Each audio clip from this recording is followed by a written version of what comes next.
paz de Jesus permaneça em nossos corações. Hoje nós vamos estudar o tema pertencente ao terceiro volume dos 4 Evangelhos de Rustem, intitulado Os Príncipes dos Sacerdotes, os Fariseus chumbam a pedra que fechava a entrada do sepulcro. Guardas são aí postados. Essa passagem é exclusiva de Mateus, logo vem da corrente conhecida pelos pesquisadores como a corrente L, ou melhor, é a corrente M, ou tradicional de Mateus, né? Fruto das pesquisas desse apóstolo de Jesus, apóstolo e evangelista. Vamos ler a passagem já fazendo uma adaptação melhor na tradução. No dia seguinte ao da Paraicebe, entre parênteses, da preparação, os principais sacerdotes e os fariseus se reuniram, foram ter com Pilatos. E lhes disseram: Senhor, acabamos de lembrar de que aquele vagabundo, quando vivo, afirmou: depois de 3 dias da minha morte, levantarei ou ressuscitarei.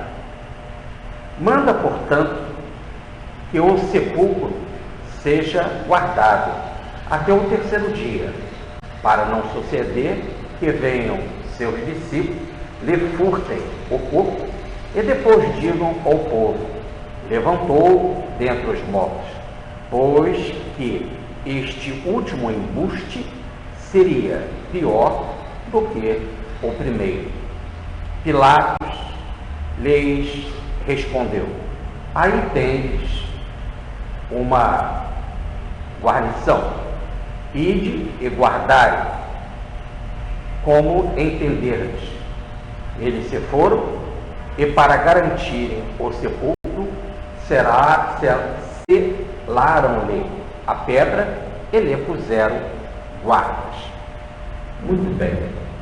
Essa passagem, como eu disse, ela é exclusiva de Mateus. Os estudiosos bíblicos costumam dizer que ela está registrada no Evangelho de Mateus como uma resposta à ironia, o deboche e as mentiras e os insultos propalados por alguns judeus que não aceitavam Jesus, ou por muitos judeus que não aceitavam Jesus. Evidentemente, nós temos que falar não dos judeus, mas dos judeus que não aceitavam, só porque não se deve esquecer que o próprio Mateus era judeu, né? O próprio Jesus era judeu, e os outros apóstolos também. Então, por isso que nós não podemos dizer porque os judeus falaram, né? Então, porque muitos judeus ironizavam e criticavam e diziam que a ressurreição de Jesus foi um embuste. E aí, dizem esses estudiosos, essa passagem foi colocada aí para questionar este podemos dizer assim, essas reivindicações e esses apelos e esses deboches da parte da comunidade, da comunidade judaica. Aqui nós temos que ver que a lei coordena tudo. Deus coordena tudo. Ele não poderia mandar um enviado aqui na terra e as suas leis não fossem cumpridas. Nós não sabemos o que falamos. Nós não somos dirigidos por nós mesmos. O alto é que nos dirige. Quando a gente olha para a história e vê que tudo vai dando certo através do tempo, a gente nota que a história tem um diretor, tem um condutor. Quando a gente olha botam o foco só no momento, e nós nos restringimos a espaço e tempo, a nossa visão é muito caduca, é muito limitada. Mas a história tem sentido, né? Nós não poderíamos imaginar um missionário da grandeza do Cristo vir à Terra e a sua missão ser destruída por informações sem sentido, porque no caso os judeus foram as autoridades judaicas foram pedir a Pilatos para que o corpo de Jesus fosse guardado, achando que os discípulos podiam ir lá e roubar o corpo dele. E aí essa última situação ficaria pior que a primeira. Qual é essa última situação? Essa informação agora de que ele ressuscitou seria mais forte do que a primeira, que foi todos aqueles fenômenos extraordinários feitos por Jesus. Quer dizer, o primeiro ainda no sentido da vida de Jesus e dos fenômenos que ele praticou.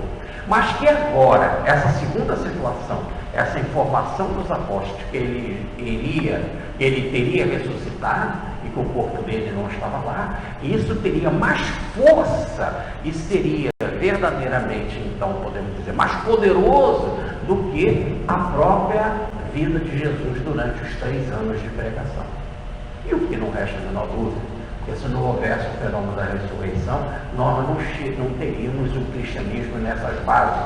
E Jesus seria mais um profeta, mais um dos grandes homens que passou na terra. A ressurreição é que abalou toda uma estrutura de pensar do homem, toda uma rigidez da história, nos apresentando uma nova frente, uma nova possibilidade, uma possibilidade de vida, de leis, de coordenação divina, de hierarquia espiritual, etc. Então, o texto fala aqui que depois da parecédia, um dia depois da parecédia, ou melhor, um dia depois da preparação da Páscoa, ou do sábado, é que a parecédia é a preparação para o sábado. Então eles tinham a sexta-feira que é a parecédia, ou o dia da preparação, para se preparar para o sábado. Então um dia depois da parecédia é o sábado. Mateus podia ter falado logo, né, no sábado, e não falou diretamente no sábado, porque causa incômodo até mesmo ao judeu, e não vamos esquecer que Levi era judeu, Mateus era judeu.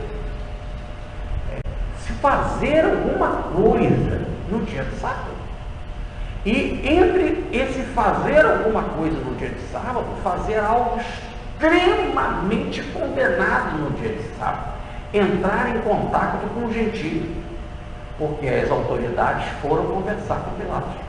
Isso é inaceitável para o dia de sábado, porque toda a purificação ritualística foi por água abaixo. Diante daquilo que é extremamente grave, é uma pessoa considerada impura. Impura, não vamos interpretar aqui no sentido profano, no sentido de impura, no sentido de suja fisicamente, mas suja ritualisticamente. E convenhamos que em sentido psicológico é muito mais forte do que uma pessoa suja porque não tomou banho. Suja de lama, suja de suor. Tá certo? Ali ela é suja espiritualmente. Alguém então que não tem direito ao contato divino. Aquele que não está favorecido pela bênção divina. É uma sujeira muito melhor, porque é uma condenação. Podemos dizer, seria uma repulsão divina. Segundo, algo muito, mas muito grave, que é ir num campo santo, ou melhor, num local de morte, num cemitério. E eles foram lá para selar a pedra e levar os quartos. Ora, ter contato com os mortos é algo extremamente grave. Daí a capa que as autoridades dos judeus usavam. E tiravam esta capa antes da refeição, porque aí se eles tivessem encostado em alguma coisa que passou morto, inclusive um animal, ou que tivesse encostado em alguma coisa que fosse do gentio, o corpo estava ritualisticamente preparado. E aí eles só tinham a preocupação de lavar bem as mãos, e não só as mãos, mas todo o braço, para poder garantir a limpeza ritualística. Por isso, lavar as mãos antes das refeições não ser aqui uma situação de higiene física, e sim higiene psicológica, ritualística. Tá certo? Ora, então, dada essa situação gravíssima de ir contra leis estruturadas, preconceituosas dos judeus, que é o contato com o gentio e o contato num ambiente de um morto, não tem lógica se usar um nome sagrado, porque o sábado era sagrado, né? O sábado disse lá nos mandamentos que o sábado devia de ser respeitado, devia de ser cultuado, e o judeu sincero fazia isso. Evidentemente não colocava o amor, e Mateus já agora no final das Escrituras já sabia muito bem, porque já tinha acompanhado os 3 anos de Jesus, que diante do sofredor, diante da viúva angustiada, diante de um trabalhador, diante de um doente, esse ser humano é maior que o sábado, porque o amor é maior que o sábado. Isso ele já entendia. Agora, o que ele não entendia é buscar um gentio para articulações políticas extremamente indesejáveis e procurar um ambiente de cemitério. Por isso, a preservação, o cuidado com a palavra usada por Mateus. Um dia depois da Paraicé, ou melhor, um dia depois da preparação do sábado, é o próprio sábado em si. Mas o que é esse dia da preparação, que seria a sexta? O que deixa claro aqui o texto, pela palavra técnica Paraicé, que Jesus realmente foi condenado na cruz, foi colocado na cruz numa sexta-feira. Muito bem. Se para nós não há dúvida, enquanto crentes cristãos, né, para muitos teólogos, há muitas discussões estudiosas das Escrituras, e não bate as datas, etc. Porque a Páscoa, se ele fosse o Cordeiro Pascal, a Páscoa é no sábado. Como é que Jesus vai celebrar a Páscoa na quinta-feira, né? Então, são vários questionamentos que são feitos, mas aqui, segundo essa colocação de Mateus, ficou claro que Jesus adianta a Páscoa na quinta-feira e é crucificado na sexta-feira. E nesse dia é o Paraicé, da preparação do sábado. O que é preparar o sábado? É tudo aquilo que se pode fazer de adiantado para que no sábado não se faça nada. Então eu já contei algumas coisas para vocês que eu tive numa dessas festas lá em Israel. Então eu não me dei conta, porque eu não me preocupei com a Paraicé, né? Mas no outro dia nós vimos que eles fizeram tudo de antecedência. Toda a comida, todo o café da manhã já tinha sido colocado, etc., para não fazerem nada no dia de sábado. O ônibus foi abastecido antes, e etc. Então tudo foi preparado com antecedência. E por isso que a comida estava fria, o café da manhã estava frio e não se podia ligar nada. Mas aí não podia ligar nada em termo elétrico no dia de sábado, porque eletricidade é trabalho. E aí não se pode, não podia ligar o elevador, essas coisas todas, porque já é o dia de sábado. Mas o que se podia fazer antes? Um exemplo, preparar toda a comida, colocar os hóspedes. E os hóspedes depois se viram, eles mesmos se servem, eles mesmos comem as coisas frias, etc. Evidentemente que colocaram uma placa quente, e para que ela possa durar o máximo possível. Porque chegou mais cedo e ainda pegou alguma coisa um pouquinho morna. Né? Outra coisa também, a máquina de café que não funcionava eletricamente, mas o café foi feito antes, né? E tentaram fazer até o máximo da hora possível né, para que ele demorasse mais a esfriar, por exemplo.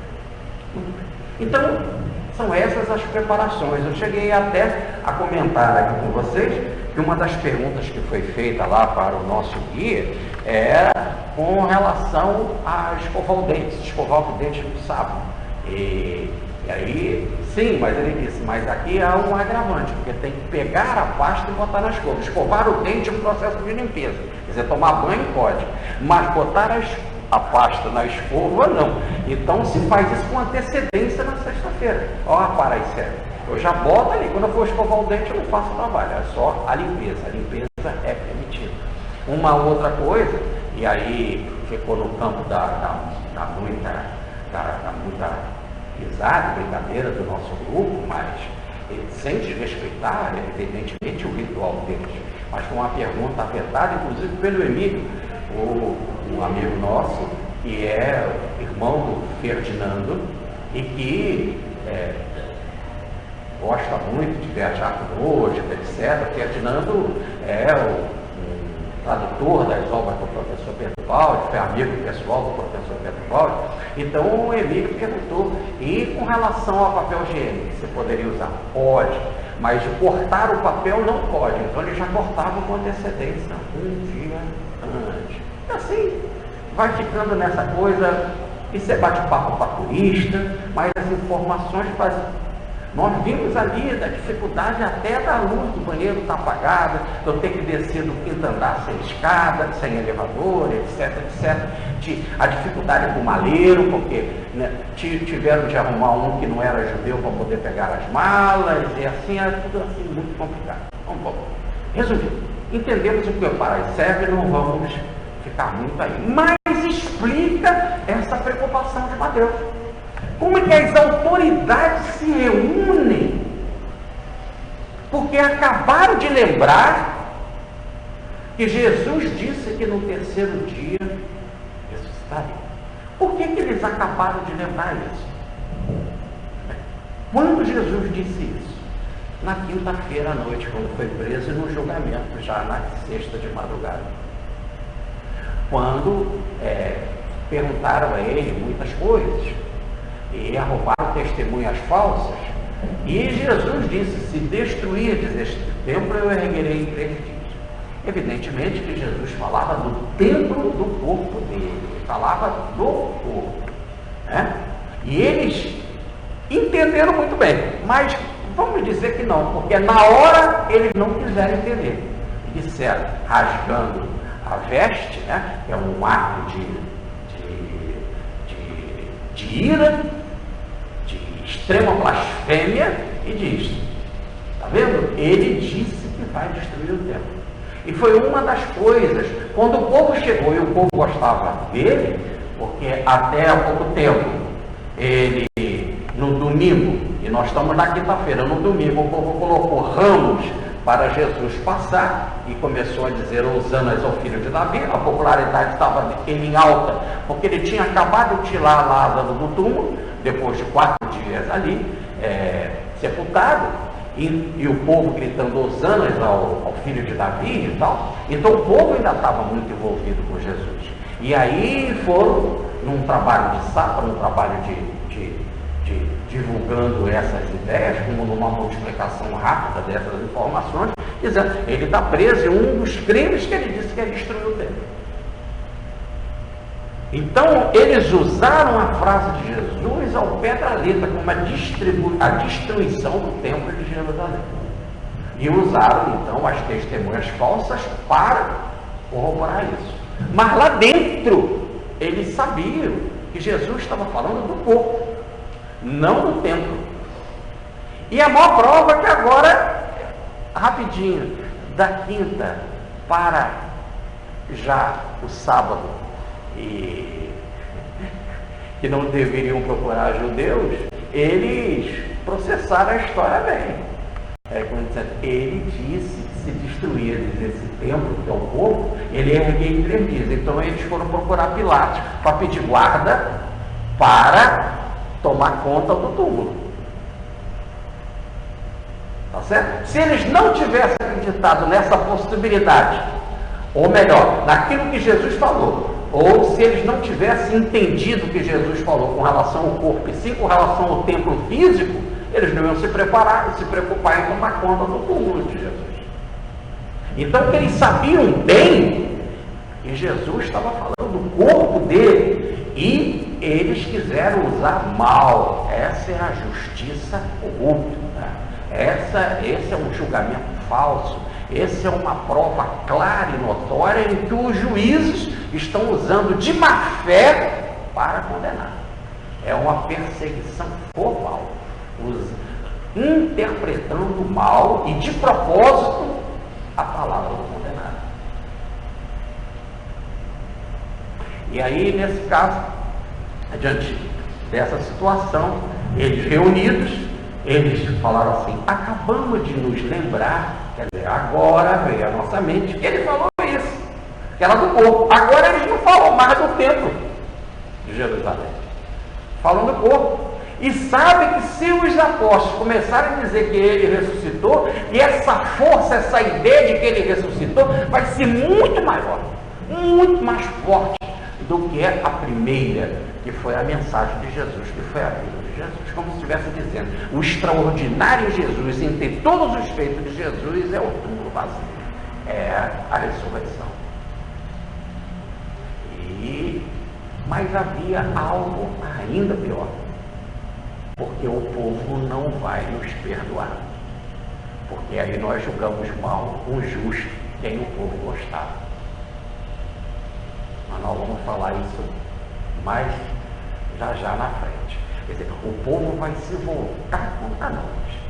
Então, há não só a necessidade de se evitar essa divulgação, que os apóstolos roubem o corpo e divulguem a ressurreição de Jesus. Evidentemente, se eles roubam o corpo, e é algo extremamente grande, porque essa força da ressurreição vai ser maior do que a vida dele, mas é algo para eles mais perigoso. O que está por trás não é nem se ele vai ressuscitar de verdade, é que o povo pode se voltar contra nós. E aí, se voltando contra nós, eles podem ter danos físicos, no sentido de um levante, de um ataque físico, né? E o dano também gravíssimo, que é o dano no bolso, de perder a mamata, de perder os cargos que eles já tinham ali já durante muito tempo. Por exemplo, com aquele grupo que estava no poder do sumo sacerdote, eles já vinham ali, aquela família se perpetuando no cargo há muito tempo. Então isso que era extremamente danoso. Vai que aconteça uma situação dessa. Mas nós vamos ainda aprofundar isso mais. Eu só quero dizer que eles se reuniram e foram falar com Pilatos. Mas não era para eles, era sábado. Mas aí eles não tinham escrúpulo. É aí que está o caso. No fundo, se fossem judeus, verdadeiramente, judeus sinceros, e eu não estou nem aqui questionando o sábado e essa relação com os gentios, mas eu estou questionando que se eles fossem judeus sérios, eles não iriam. Mas o ódio, a preocupação e a vontade de condenar Jesus e não deixar Jesus atrapalhar os negócios dele. Reparem que Jesus tinha revirado as mesas, tire essas coisas daqui. O povo estava cada vez mais encantado com Jesus. Ele é o Filho de Deus, hosanas ao filho de Davi, e colocaram tapete para Jesus passar, né? Era grave. Ele já estava com medo de perder o poder. Esse é a luta pelo poder. É uma estatura política. Adler coloca que o poder não é o sexo, como diz Freud, mas, segundo Adler, é o poder que move as pessoas. Achamos que muitas pessoas são movidas pelo sexo, mas muitas são movidas pelo poder. Eu me lembro que quando eu estava no Judão, fazendo física, eu era do diretório acadêmico e tinha pouquíssimo conhecimento dessas coisas políticas, e tinha pouco conhecimento dessas coisas com relação ao comunismo. Não tinha lido Marx, não tinha lido Hegel e só sabia as coisas assim de forma muito superficial. Mas nós fazíamos parte desse movimento e vendíamos uns cartazes, uma frase do Galileu, e que era para gerar dinheiro para o centro acadêmico. Esse dinheiro do centro acadêmico gerava festinhas, reuniões, e vinhos, e farras, essas coisas todas, e outros projetos que o centro acadêmico fazia. E nessa atividade, nós medimos uma frase chamada, do Galileu: eu sustento que a única finalidade da ciência é de aliviar a canseira da existência humana. E essa frase é do Bertolt Brecht, que é o autor da peça Galileu, que botou na boca de Galileu essa frase. E eu ali ficava naquele negócio, falando, era do centro acadêmico, mas eu queria saber, era de namorar. E eu tinha um grupo de companheiros que diziam que não, eu tinha que me preocupar, a minha mente tinha que estar focada na revolução, a mente tinha que estar focada no projeto de nós tomarmos o país e aquelas coisas todas e tal. Não, mas essas coisas são interessantes, eu não dizia contra.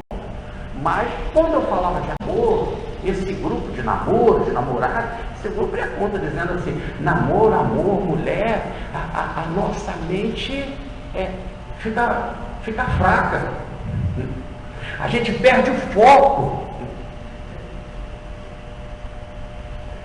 Eu falei assim, então esse movimento comunista não vai dar para mim. Eu, pelo menos na minha fase assim, bastante atrasada, eu reparo que ali o que me movia não era a Ada, era a Freud, né? Eu estava mais querendo coisas de sexo do que poder, revolução, isso para mim era segundo plano. Mas isso não quer dizer que seja bonito, era um nível. E eu só contei isso para dizer que há determinadas situações, repare, como esse grupo, né, que para lutar por um ideal revolucionário, etc., deixa até de amar. Agora voltemos para os judeus. A mesma coisa. Para lutar pelo ideal de obnubilar, de fechar, de calar a boca de Cristo, de Jesus, vale a pena até o pecado gravíssimo, o erro gravíssimo de eu no sábado procurar Pilatos.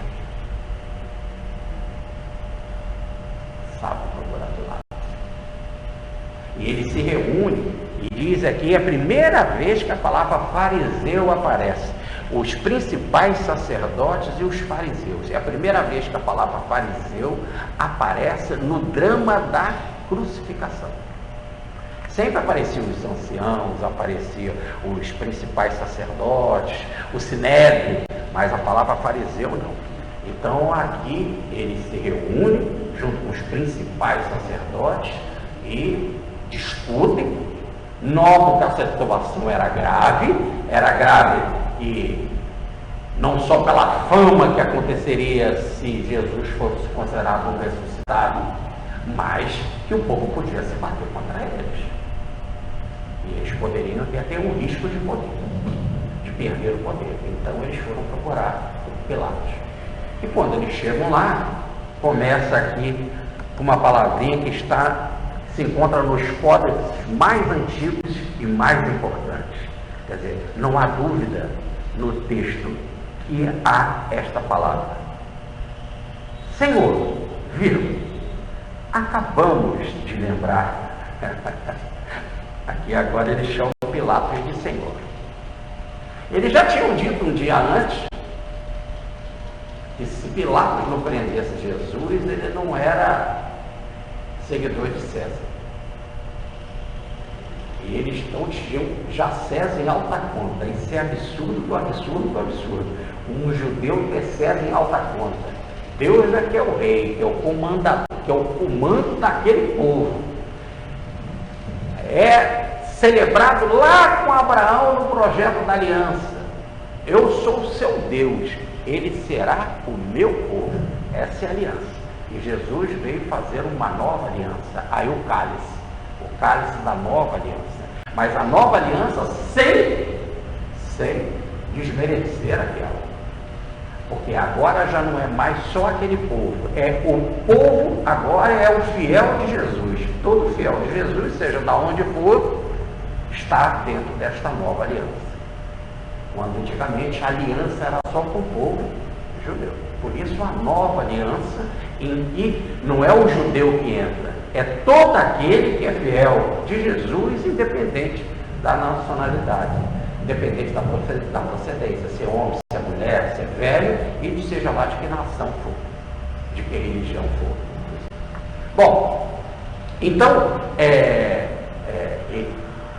eles vão lá procurar Pilatos e o chamam agora de Senhor. Agora já não é só que eles aceitavam César como rei. Agora eles tinham Pilatos em alta conta, Senhor.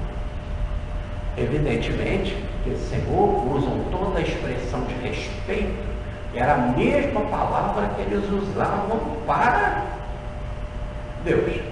Quando eles não queriam pronunciar o nome Deus, porque a palavra Deus não podia ser pronunciada, o nome divino não podia ser pronunciado, primeiro mandamento, não pronunciar o seu nome em vão, eles então trocaram a palavra por Senhor. Por isso que a nossa, porque faz parte já somente da cultura, não só agora no Brasil, mas já do mundo, que está presente já em várias localidades do mundo, a Igreja Universal do Reino de Deus. Quando lá na sua entrada, né, no seu pórtico, toda a Igreja Universal do Reino de Deus está dizendo, e Jesus Cristo é o Senhor. O Senhor aí para substituir o nome divino, que é impronunciável. Agora eles chamam Pilatos de Senhor. Então, para ele, não estão dizendo que eles estão chamando Pilatos de Deus, mas estão dando para ele respeito, estão dando para ele honraria, estão dando para ele dignidade, estão dando para ele aceitação. E prestem atenção, se eu chamo uma pessoa de Senhor, eu sou o que dessa pessoa? Não sou Senhor para mim, eu sou servo. Certo? Eu sou servo. E mesmo quando a gente faz aqui o tratamento de chamar o outro, Senhor, meu Senhor, como vai? Senhor, quer alguma ajuda? Você está sempre se colocando não na condição de servilismo, mas posso te ajudar? Posso ser útil em alguma coisa? Então, o outro tem dignidade, tem estatura, por isso, Senhor. Senhor, acabamos de nos lembrar, e Pilatos se surpreende para eles ali.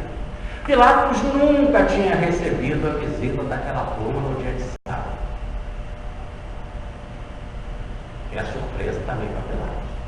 E evidentemente estava com as coisas na cabeça, porque a sua esposa, a Cláudia Próculo, já tinha dito para ele, não se mete na vida desse justo. Tive um sonho com ele. Era a esposa dele. Segundo, ele já tinha visto algo extraordinário. A surpresa dele ter morrido antes, e uma autoridade do Sinédrio, da envergadura de José de Arimateia, foi pedir a Pilatos o corpo. E ele se surpreende, mas já? E foi dado. Então ele nota que o Sinédrio também estava meio que dividido. Evidentemente que a guarda de Pilatos estava presente também na crucificação de Jesus. Isso nós vimos. Uma guarda com centurião e tudo. Em centurião, que nós vimos por revelação mediúnica do livro Conde Rochette, do livro Herculano, e nós comentamos isso aqui, era da polícia secreta de Pilatos, onde que Pilatos tinha um dossiê da vida de Jesus. Então, conhecimento pleno de todas as informações, de como foi a morte dele, a morte com as suas palavras brilhantes, com as palavras de perdão, com a forma resignada, com a postura de entrega a Deus. Pilatos já tinha essa informação toda. E tinha mais. Tinha informação de tudo que aconteceu, que desde que ele entrou na cruz, ao meio-dia, e entregou o Espírito às 3 horas da tarde, o céu escureceu. O céu escureceu. Um tremor de terra aconteceu.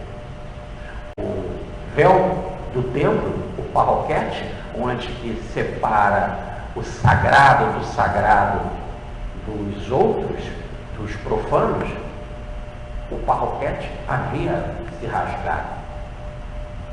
Evidentemente que algo assim tão importante na religiosidade judaica na sexta-feira, dia da parascese, é algo que já começa a mexer na cabeça das pessoas. E por que aquela chuva, aquele tremor logo na hora da morte daquele homem? Tudo isso devia estar passando pela cabeça de Pilatos. E diz que os túmulos se abriram, mas não é que os túmulos se abriram, dá essa ideia de que os túmulos se abriram porque não se tinha uma dimensão correta do corpo espiritual, mas que vários espíritos apareceram, dos mortos, dos chamados mortos. Eu não vou dizer que apareceram espíritos assim para Pilatos, mas que a mulher dele, a Cláudia, veio falar de assuntos espirituais com ele, porque teve um sonho diferente, teve uma revelação diferente, algo então da fenomenologia. Isso estava rolando por toda parte, inclusive com Pilatos.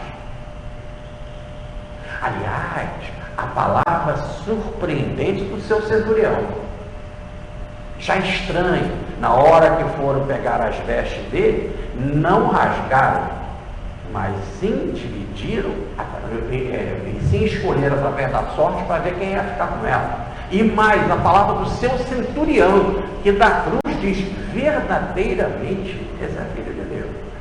Esse zum de possível traição psicológica ou de traição dos ideais do seu centurião, do seu homem de confiança, da sua polícia secreta, também sem dúvida chegou a Pilatos.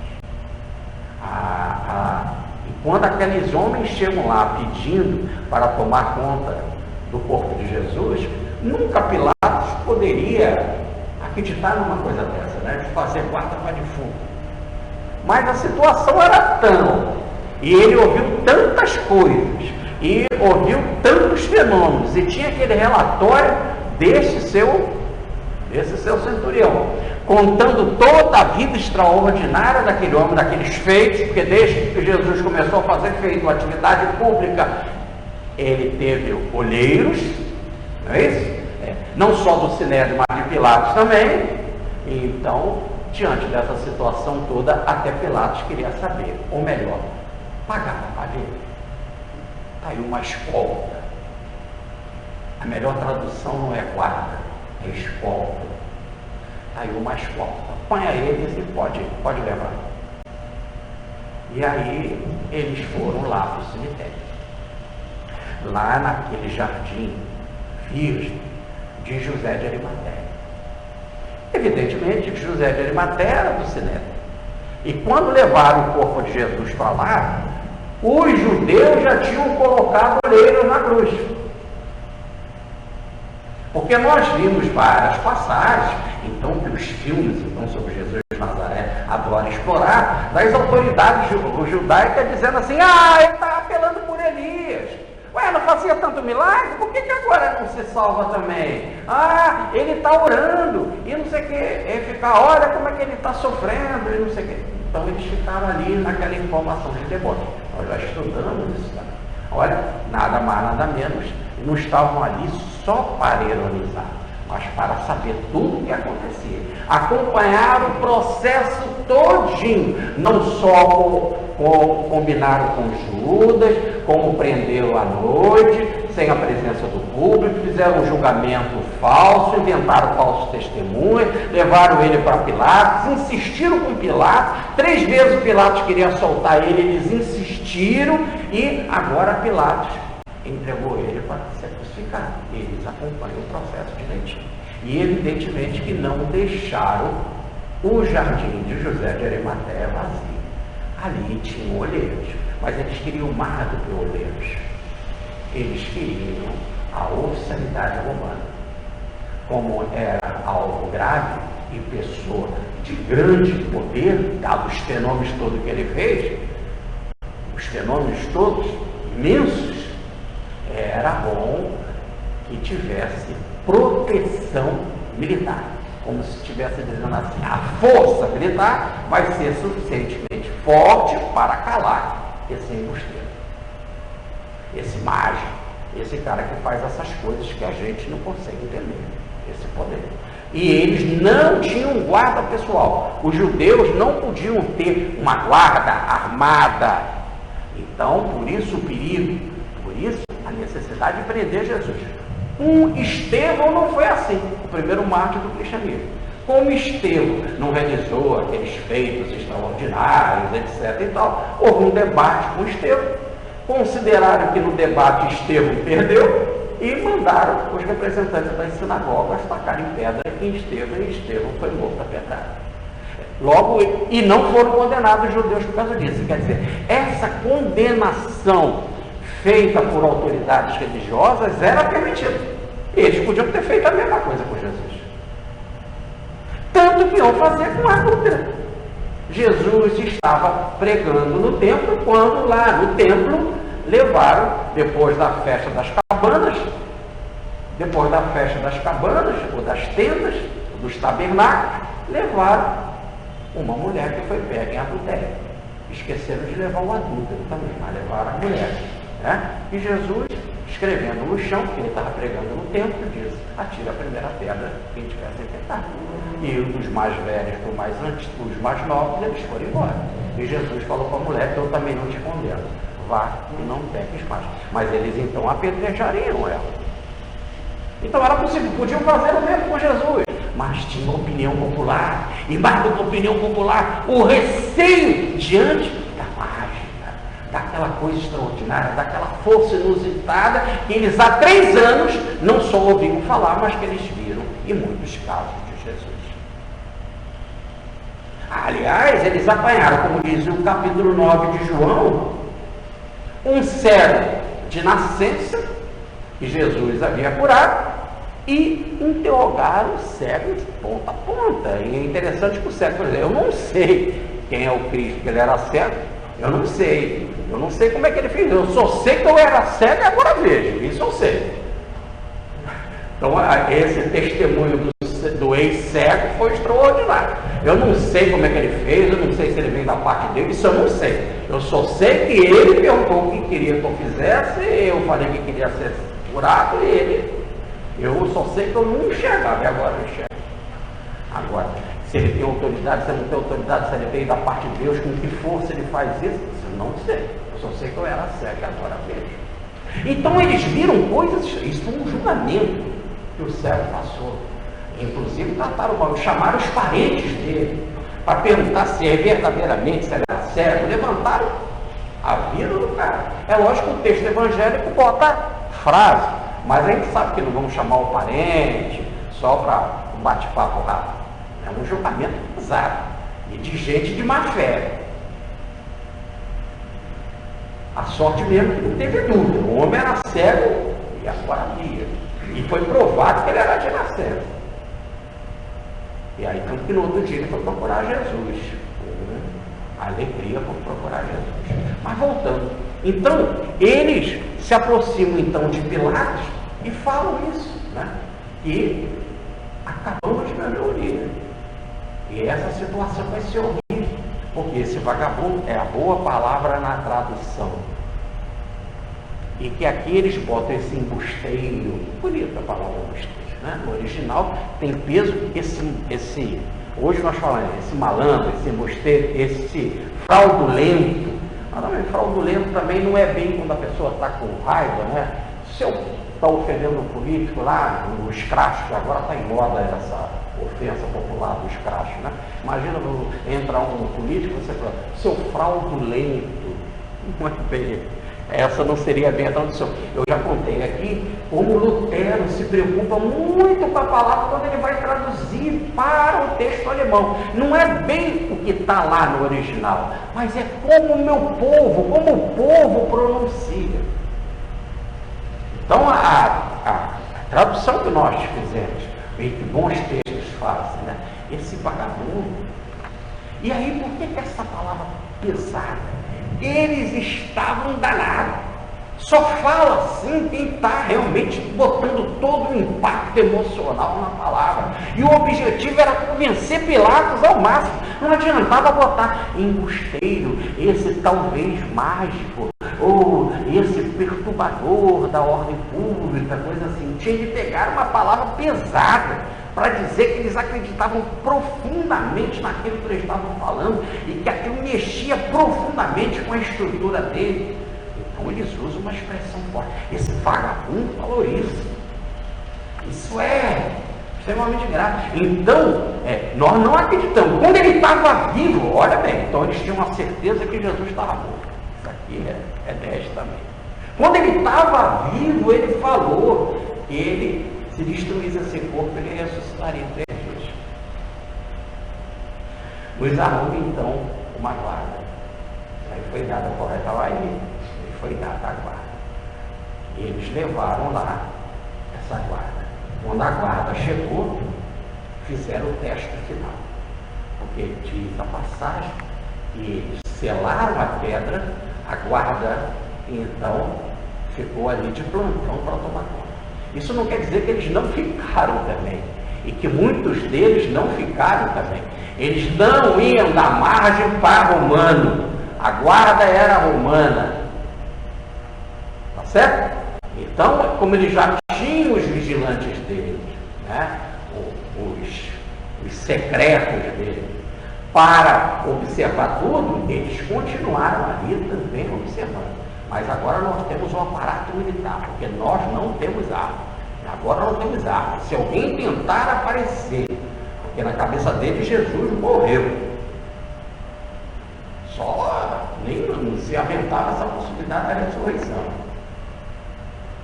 Na cabeça deles ele morreu. Então a guarda está ali. Quer dizer, se alguém vier roubar, era a hipótese que eles tinham, era do roubo. Aí a guarda policial vai fazer isso. Porque se alguém vai lá roubar o corpo dele e eu me bato contra ele, sei lá que eu vou vencer, quantas pessoas vêm? Quantos desse grupo vêm para roubar o corpo? Quantos vão ter que ficar ali? Era sábado também. E se eu faço um aglomerado de gente ali em torno do túmulo, ia levantar uma suspeita tremenda. Então, era bom ter a guarda. A guarda impõe respeito. E o povo mesmo, ao passar, via a guarda e respeitava. Porque sabe que quando não respeita, um dia antes já tinham ido embora 3. Jesus, e a tradição diz, dive e gesta. E para ir mais 3, mais 4, mais 10, aquilo era corriqueiro. O povo sabia que onde estava a guarda não era bom abusar. Então, tudo foi feito. E aí é muito interessante, porque se os apóstolos fugiram depois da chamada morte de Jesus, ou melhor, resolveram se esconder, e diz isso o texto do Evangelho, o medo da perseguição das autoridades, e não ficaram então velando o corpo de Jesus, e não havia necessidade de velar, porque também não se tinha também essa dimensão da ressurreição, apesar de Jesus falar isso, e eles estavam passando por perigo mesmo. Interessante que agora, olha o plano espiritual agindo, né? Pergunta 459 do livro dos Espíritos. Influencia os Espíritos na nossa vida, sim, mais do que suponde, é Ele que vos dirige. Quando os apóstolos fugiram com medo das autoridades, para se esconder, as próprias autoridades foram tomar conta do corpo de Jesus, fazer guarda ao corpo de Jesus e fazer a divulgação da ideia da ressurreição. Então, essa administração das nossas falas, às vezes a gente fala uma mentira, e dentro daquilo que a gente fala, por trás, no subliminar, há uma verdade. A gente não sabe até quando que a gente está falando verdade. Quando a gente pensa que está fazendo um julgamento falso. Por exemplo, Pilatos não acreditava que Jesus era errado, mas botou uma plaquinha em 3 línguas, grego, hebraico e latim. Motivo da condenação: rei dos judeus. Ótimo, ele é rei. Aquilo que era o mal, que foi o motivo da condenação, se transformou através da história em verdade. Então, não adianta. É o caso da coroa. Botar a coroa de espinho, né? E ele é rei.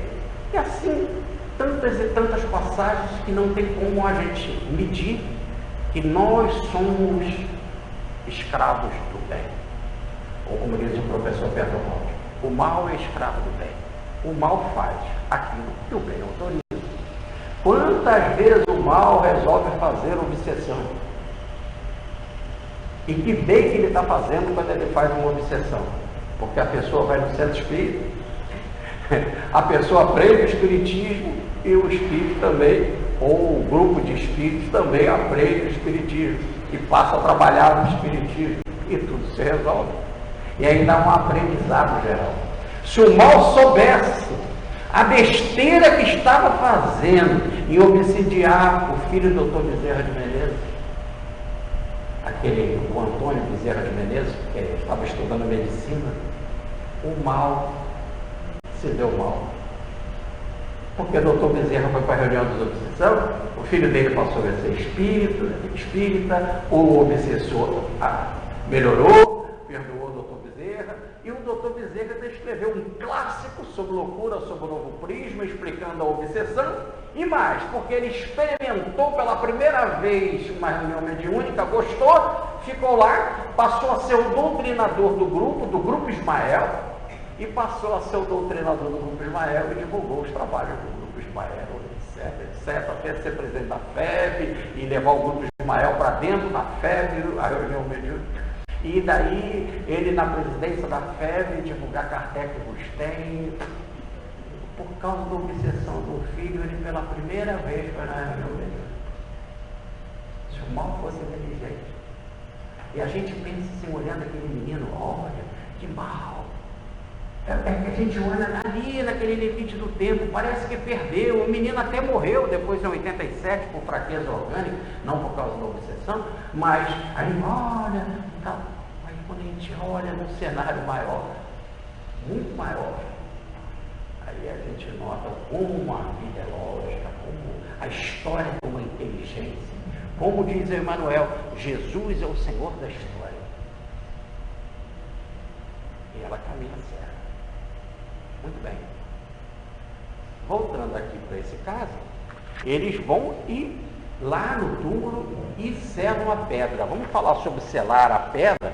Isso já é uma passagem do livro de Daniel. No livro de Daniel, já fala no capítulo 6, versículo 17. Era uma corda feita de palha, né? Selada nas pontas. Uma corda, então, que vinha de cima a baixo, selada nas pontas, feita de palha, e ali na hora que eles selavam, botavam lá o carimbo, o sinete, a marca, né, de determinada família ou de determinada autoridade. Evidentemente que para selar a pedra, rolar a pedra, e diz o texto que José de Arimateia selou a pedra, aqueles que eram os espiões dos judeus viram que o corpo foi colocado lá e que José de Arimateia selou a pedra. Evidentemente que eles, diante disso tudo, indo lá, conferiram tudo, abriram, porque quando fala selar a pedra, você só sela quando você tem a certeza das coisas. Aí viu tudo que Jesus estava lá, realmente, aí então selaram a pedra. Depois nós vamos ver com mais detalhes que foram 7 selos, ou melhor, podemos dizer 7 cordas, que dão mais ou menos os 14 selos, né? Um em cada ponta, mais são 7, mas depois nós vamos ver isso. E aí selaram a pedra, mas antes observaram tudo. Para selar, você só vai selar uma coisa, ou melhor, você só vai botar o seu sinete, o seu carimbo, quando você vai averiguar tudo. É igual a documentação, a assinatura em cartório, depois de tudo averiguado, de todas as provas ali dentro do contexto, você então sela. E selando, botaram a guarda. E além da guarda romana, botaram os espiões deles, que evidentemente continuaram lá. E eles foram porque tinham também, no sábado, tinha muita atividade para fazer no templo. Né? Tinha muita festividade. E isso deu para eles uma certa tranquilidade. Podemos, porque o povo, há milhares de pessoas, era Páscoa, eu falei para vocês, que de 100 mil a 100 e poucos mil habitantes da cidade, chegava a 2 milhões, a 3 milhões de pessoas, e aquela gente toda vinha procurar o templo, vinha para as suas orações, para as suas festividades, para os câmbios, para as doações de dinheiro, e eles tinham de estar apostos na atividade espiritual. Muito bem. Mas assim, resguardados com os vigias dele, com os romanos, com a guarda romana e com a pedra selada. Tranquilidade. mas completamente imundos na festa da Páscoa. Mas valeu a pena, porque afinal eles não acreditavam muito naquilo que eles iam fazer. Porque se eles acreditassem, eles não iam falar com Pilatos e nem iam em ambiente de túmulo. Mas havia uma coisa que eles acreditavam muito mais: o poder. Permanecer no poder e ficar ali ganhando as boas doações no dia de sábado. As boas doações que não tinha nada a ver com o óbolo da viúva, que isso eles não iam se interessar. Aliás, com relação às viúvas, eles colocavam um peso tremendo, fazendo orações imensas para elas e para os maridos mortos, não é isso? Para que ganhassem, e com isso ganhar muito dinheiro. Fartura de poder, é o que eles interessavam. O órgão mais sensível, também já explicamos, era o bolso. Dito isso, nós temos que aprofundar um pouco mais. Como é que era constituída essa guarda? Reza a tradição, e não só a tradição, mas essa guarda, ela tinha de ter um comandante. E o comandante estabelecido, segundo a tradição, foi um centurião também. Não aquele centurião da cruz. Aquele já estava bem abalado. Inclusive uma frase que tinha acabado de pronunciar horas atrás, né? Esse verdadeiramente é filho de Deus. E pasmo ali com aquele manto de Jesus. Agora, existe até um filme muito interessante que vale a pena ver, O Manto Sagrado. Esse não é da minha época, mas eu vi, assim, é coisa de história, né? Filme antigo que a gente assiste. Muito bem. Reza a tradição que um centurião foi destacado também para cuidar dessa guarda. Como se estivesse dizendo assim: Pilatos se utilizou de uma guarda, mas com maior responsabilidade. Se utilizou de soldados que tivessem um comandante para garantir a ordem e a situação tensa ali da informação que ele estava recebendo e diante de todo o zum que ele também, Pilatos, já tinha escutado. Então, dada essa situação grave, ele destaca uma guarda que tem um comandante forte. E aí a tradição reza isso, e eu queria mostrar aqui para vocês o livro, um evangelho escrito por Pedro, chamado O Evangelho de Pedro. Esse evangelho é bonito, um texto muito bom, e realmente podia estar entre os outros textos bíblicos, mas ele é considerado apócrifo. Ele não está entre os 27 livros do Antigo Testamento, mas apócrifo não quer dizer que é errado. Apócrifo não quer dizer que é errado. Vamos lá. E que os magos que foram visitar Jesus eram 3, isso é dos apócrifos. Tá certo? Porque nos evangelhos, Mateus, Marcos, Lucas e João não falam em 3 magos, falam em magos. Que eles eram reis também é dos apócrifos, porque lá só falam em magos, não falam que eles eram reis.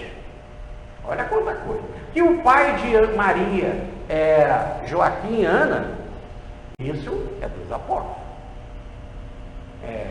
E a igreja, como tem Nossa Senhora de Santana, como tem igrejas para Nossa Senhora de Santana e para São Joaquim. A própria igreja acredita em algo e nomes que estão nos apócrifos e que não se encontram nos evangelhos, nos 27 livros do Novo Testamento. Uma outra informação, que Jesus nasceu numa gruta e que tinha animais. Nas escrituras fala que ele nasceu realmente numa manjedoura, foi colocado numa manjedoura. Daí ser gruta e daí ser que tinha animais, é informação dos apóstolos. Certo? Quando a gente faz a via sacra, e vocês podem entrar em qualquer igreja, vocês vão ver lá as figuras, as plaquinhas, né, da via sacra, vocês vão ver uma de Verônica, enxugando o rosto de Jesus. Verônica não é informação dos textos do Novo Testamento. Aliás, quando você entra no Vaticano, na igreja, eu estou falando na igreja, não no museu, no Vaticano, tem uma estátua enorme de Verônica lá dentro da igreja. Ora, por que ela vai ali ser cultuada, Verônica, se não está na informação evangélica e se na informação apócrifa? Então, o apócrifo não quer dizer que é errado, simplesmente não foi catalogado entre os 27. Por um detalhe ou outro, não foi. Ah, porque tem situações esquisitas. Ora, no Evangelho também, do Mateus, Marcos e Lucas e tal, tem também situações esquisitas, né? E quando pegaram Jesus para jogar precipício abaixo, ele passou no meio do povo. Como? Não é isso? É uma situação também de um fenômeno extraordinário. Por que você não vai acreditar num outro fenômeno? Que a árvore se curvou para que pudesse pegar água para Maria beber. Então são detalhes que se encontram nos evangelhos apócrifos que a gente tem que levar em consideração e refletir e analisar espírito e verdade. Mas nesse evangelho apócrifo, repare, publicado pela editora Voz, uma das editoras mais importantes do catolicismo, dos frades lá de Petrópolis, e esse que eu tenho aqui já está na 6ª edição. Nós temos aqui alguns evangelhos apócrifos, né? O evangelho de Tomé, o evangelho de Pedro. Então esse daqui, fragmento dos evangelhos apócrifos, nós temos a passagem do evangelho de Pedro que não nos interessa. Eu trouxe um outro livro também da editora Voz. Esse que eu estou falando aqui para vocês é um trabalho feito com notas e tradução do padre Lincoln Ramos. E um outro que eu trouxe aqui para vocês, também da editora Voz, muito interessante, é O Outro Pedro e a Outra Madalena segundo os apóstolos. Quer dizer, novas informações sobre Pedro. Quer dizer, informações que não se encontram nos canônicos, nos evangelhos canônicos. Sobre Pedro e Maria de Madalena, você encontra aqui neste livro. E esse meu aqui já está na 2ª edição, também da editora Voz, e o autor Jacir de Freitas Faria. Muito bem, mas aqui no Evangelho de Pedro, tem uma informação muito interessante sobre essa nossa passagem aqui, que eu queria comungar com vocês. É a parte 3 desse livro, né? Os guardas do sepulcro, e lá no Evangelho de Pedro, é o capítulo, no Evangelho de Pedro é o capítulo 8, versículos de 28 a 34. E nós vamos reler esses versículos. Então vamos lá para o versículo 28 desse capítulo 8. Os escribas, os fariseus e os anciãos, aqui no Mateus, que nós acabamos de ler, diz que eram os principais sacerdotes e os fariseus. Aqui ele está dizendo que os escribas também estavam, e os anciãos, que eram aquelas pessoas importantes do Sinédrio, se reuniram, pois ficaram sabendo que todo o povo murmurava e se levantava, batendo no peito e dizendo: se por ocasião da sua morte se realizaram sinais tão grandes, vede quanto ele era justo. O zum do povo é que mexeu com eles. Agora vai mexer direto com o bolso deles. Mais do que com o bolso, poderia mexer direto, inclusive, com o poder deles. Inclusive, eles podiam ser feridos ou mortos, se tivesse um levante. Por quê? Porque quando Jesus foi preso, coisas interessantes aconteceram depois da crucificação. O céu ficou escuro, a terra tremeu, muitos espíritos apareceram e era grande festa no templo, a festa do sábado, e foi aquele zum que o paroquete ou a cortina que separa o santo dos santos havia sido rasgada. Como dizia o Newton Boechat, uma mão divina, né? Uma mão indignada, e que acabou rompendo essa divisão entre o segredo espiritual e o povo. Agora tudo estava à disposição do povo. Então a situação foi mais de medo do povo. Aí eles se reuniram. Vocês estão ouvindo esse zum todo e tal. E o que o povo está dizendo? O povo está Está achando que esse cara era justo. Olha o céu como é que ficou, olha, teve terremoto, olha isso, não foi um terremoto violento, mas teve abalos de terra, etc. Então, as pessoas começam a fazer a correlação. E a gente sempre faz essa correlação com os fenômenos físicos e estranhos, não tão comuns, os fenômenos naturais, com a situação espiritual, com a coisa da morte. Tiveram medo, então, diz Pedro no versículo 29, e foram a Pilatos, pedindo, versículo 30, dá-lhe soldados para que seu túmulo seja vigiado por 3 dias, que não aconteça que seus discípulos venham roubá-lo e o povo acredite que ele tenha ressuscitado dos mortos e nos faça mal. Então eles não estão dizendo que Jesus é ressuscitado, mas os apóstolos roubariam o corpo, o povo ia acreditar então que Jesus ressuscitou, né? E iam fazer mal a eles, ou melhor, iriam atacá-los porque eles tinham condenado um justo. A nota do Padre Limpo aqui para essa passagem, e o povo acreditando na ressurreição venha nos fazer mal, o Padre Limpo diz assim, a nota é a 33, faça mal, volte-se contra nós por termos condenado o justo. Aí continua o versículo 31. Pilatos deu-lhes o centurião Petrônio. Aí eles botam o nome aqui, dá nome para ele. Petrônio, com soldados para vigiar o sepulcro.